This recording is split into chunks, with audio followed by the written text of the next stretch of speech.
Hey everybody, today's video is catching up a little bit on LeChateliers principle and equilibrium, and we're going to talk about our third stress today, changing the pressure. So first of all, pressure only affects gases. Remember, if I push on this paper, pressure is not affecting solids and it's not affecting liquids, but it will affect gases. So the first step is that we are going to have to count the moles of gas on each side of the reaction. So I'm going to draw a line separating these are my reactants and these are my products. You're a gas and you have 2 moles. You're a gas and you have 1 mole. So I have 3 moles of gas on this side. On this side, I have 2 moles of gas, and this is just heat. So there is more moles of gas on the left side. Which side of the reaction has more moles of gas? So the reactant side. If you increase pressure, what will happen to the volume? So I want you to picture if I had a balloon here and I increase the pressure, the volume is going to decrease. It's going to get smaller. This means you have less room available for molecules, so you will favor the reaction that produces less moles of gas. So picture it like this. Here's a little chamber, and here are my little gas molecules. If I increase pressure, I'm going to make this smaller. And so if I make it smaller, I want to favor whichever reaction is going to take up less space. So my forward reaction makes 2 moles. My reverse reaction makes 3 moles. So I would rather do the forward reaction for 2 moles versus I don't really have the space for 3 moles. So for this reaction, increasing the pressure will favor the forward reaction. The concentration of, okay, now we're going back to our LeChateliers thing. If I'm going to do more of the forward reaction, the amount of these things over on this side, my products, will increase, and everything over here before the arrow is going to decrease. So what will go up? SO3 and the heat, or the temperature, and SO2 and O2 will be colliding to make SO3, so they will decrease in number. All right, what if pressure decreased? So if pressure decreases, here's my little container. If I decrease the pressure, I'm going to have more room, so that is going to favor the reaction that produces more moles of gas.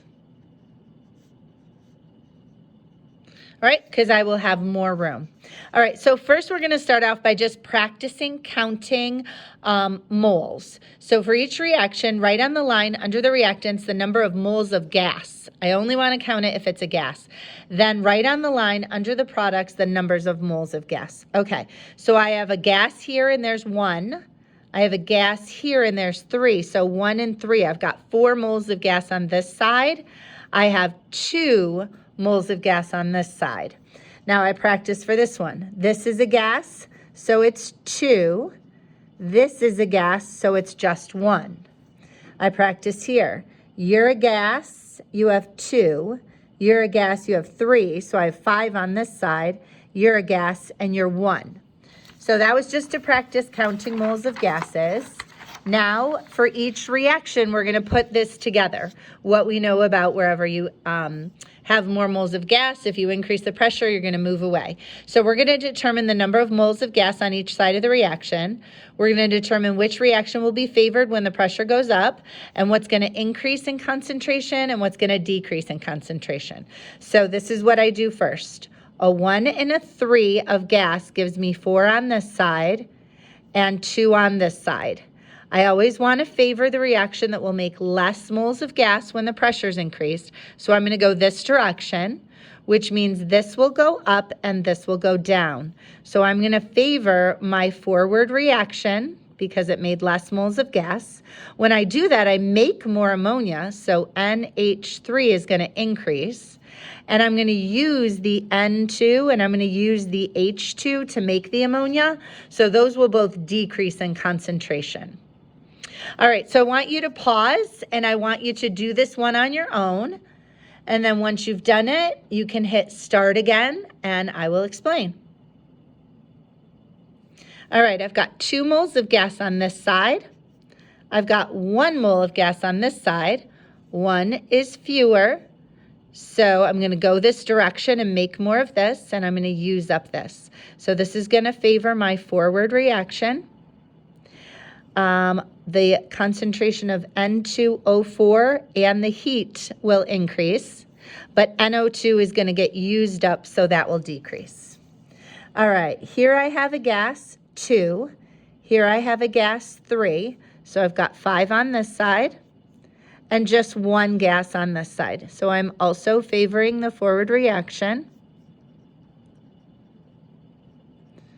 which is making A2, B3 go up, and A and B will both go down. All right, so for the remainder of this, I'm going to do the same thing. I'm going to have you pause it, and then when you're ready, unpause and check your work. If you are not doing that, you're not holding yourself accountable for making sure that you're actually learning it. So please pause and do the work yourself first. All right, this is a solid, so that's a 0. This is a gas, so this is 3. This side has 2. So I'm going to favor the forward reaction. These will go up, these will go down. So the concentration of Al2O3 and the temperature will increase. The concentration of Al and oxygen will decrease. Same thing, pause. Ooh, this is missing the arrows. All right, you're a gas, so you count. You're a gas, so you count. So I got 3 on this side. Hey, all of these are favoring the forward. So if I favor the forward reaction, you will go up, H2O and the temperature, and H2 and O2 will go down. All right, last one. You're a solid, you don't count. You're a gas, you count. You're a gas, you count. So what happens when they're both the same? This is going to stay at equilibrium.